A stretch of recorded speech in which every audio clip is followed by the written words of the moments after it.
This video is sponsored by Skillshare. So this iPad mini was delivered since last week. I didn't get any time to check it out because I was super busy with iPhone content, but today's the day.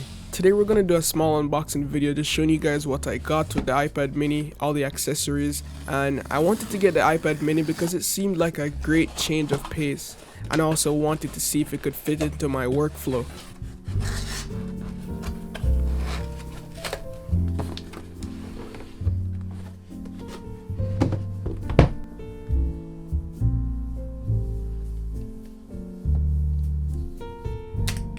Unboxing a new Apple product is just always amazing. Ripping off the plastic,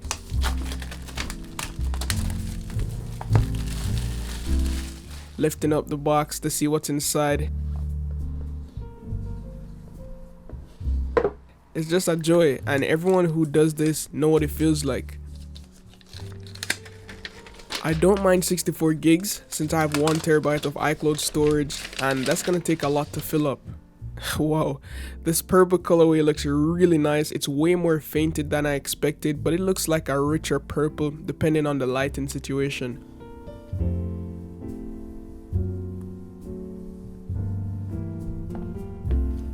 So of course, I know you guys might be wondering, yes, we do get our Apple pamphlets, the bookwork and all of that, but most importantly, we do get our Apple stickers, which we'll never ever use, so let's put that to the side. Inside the box, we do get a USB-C to USB-C charging cable and also a 20-watt USB-C power adapter. But I'll be using the Spigen 20-watt USB-C power adapter instead since it's smaller to carry around. If you're interested, I'll have links down below to check out this 20-watt Spigen USB-C power adapter. Off first impressions, the iPad mini is way smaller than I expected. I could literally hold it, use it with one hand, and it will be interesting to see how I use this in the real world. Meanwhile that's loading up, let's check out some of the accessories.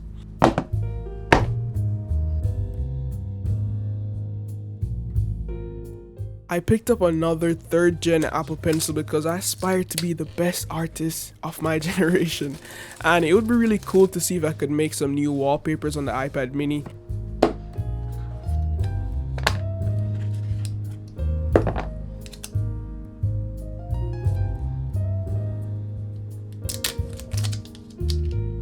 One thing I realized is that Apple had to move the volume buttons to the top of the iPad since they had to make space for the Apple Pencil. It takes a while to get used to, but overall, I think it was a smart move. So yeah, it's not a big deal though, just like how I have to get used to not having Face ID to unlock as well. I guess to cut down on pricing, Apple didn't implement Face ID technology with the iPad mini. Instead, there's a fingerprint scanner on the power button just like the iPad Air, but at least it works fast and it's reliable. As far as I know, Apple didn't make any keyboard cases for the iPad mini. Instead, I got this very slim purple smart folio magnetic case for it.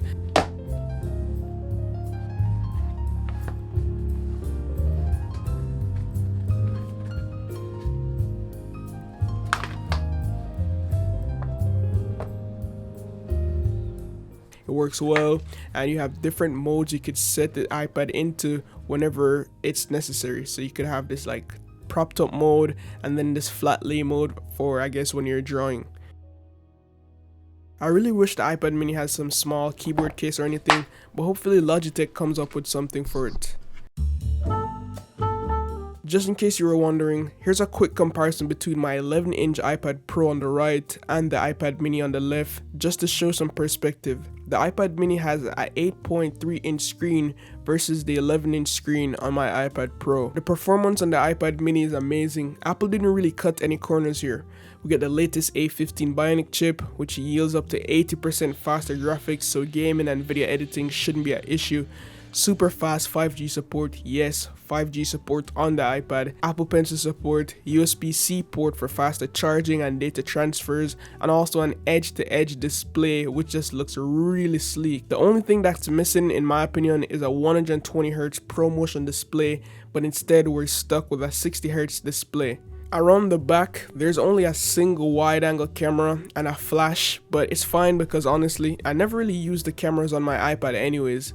Up front, there's a 12 megapixel FaceTime camera with center stage built in, so that makes calls more engaging. As you get to see, when I move around, the camera tracks me to make sure it's centered in the frame. It's all software, but it's still kind of cool.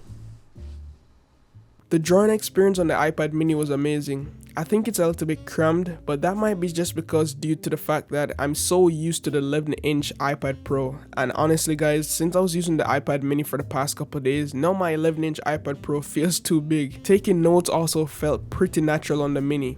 The display is laminated, so there's no gap between the Apple Pencil and the line on the screen.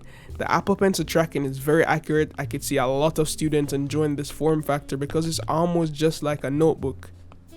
One thing I've seen is that a lot of people are complaining about the screen tearing or jelly effect on the iPad mini, and yes, I could see it. The screen tearing is obvious whenever I'm scrolling through web pages. As you guys can see, I slowed down the footage right here. This is recorded in 120 Hz. The iPad Pro on the right, obviously moving a lot smoother because it's refreshing 120 times per second. Meanwhile, the iPad mini is refreshing at 60 times per second. So yeah.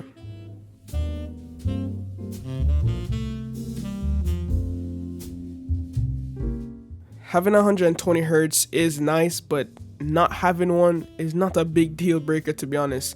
Seeing the screen tearing effect is quite disappointing, but we just have to live with it.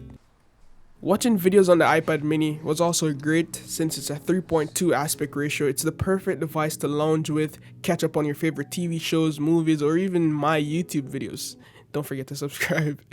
The screen is also pleasantly bright at 500 nits, and with support for the P3 wide color gamut, its vibrant reflections are kept fairly low, though I still find it a bit awkward in bright sunshine if something was dark on the screen, but overall, the display is really nice. I also want to take this time out to thank today's sponsor, Skillshare. Skillshare is an online and learning community with thousands of inspiring classes for creative and curious people.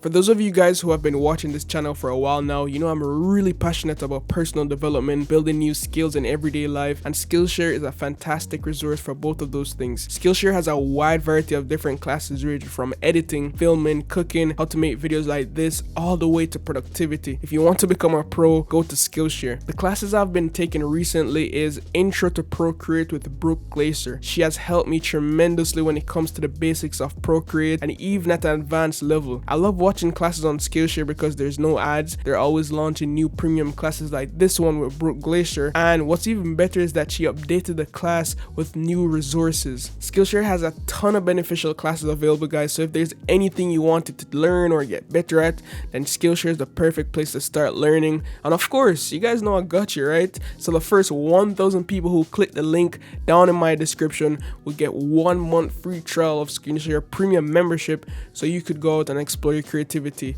And thanks again Skillshare for sponsoring today's video. But yeah, overall, I think the iPad mini is really fun and it's still packed with tons of pro features, and I can't wait to show you guys how I use this in a day in my life.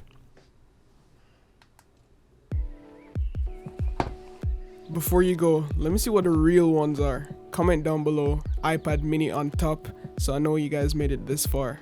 Alright, peace.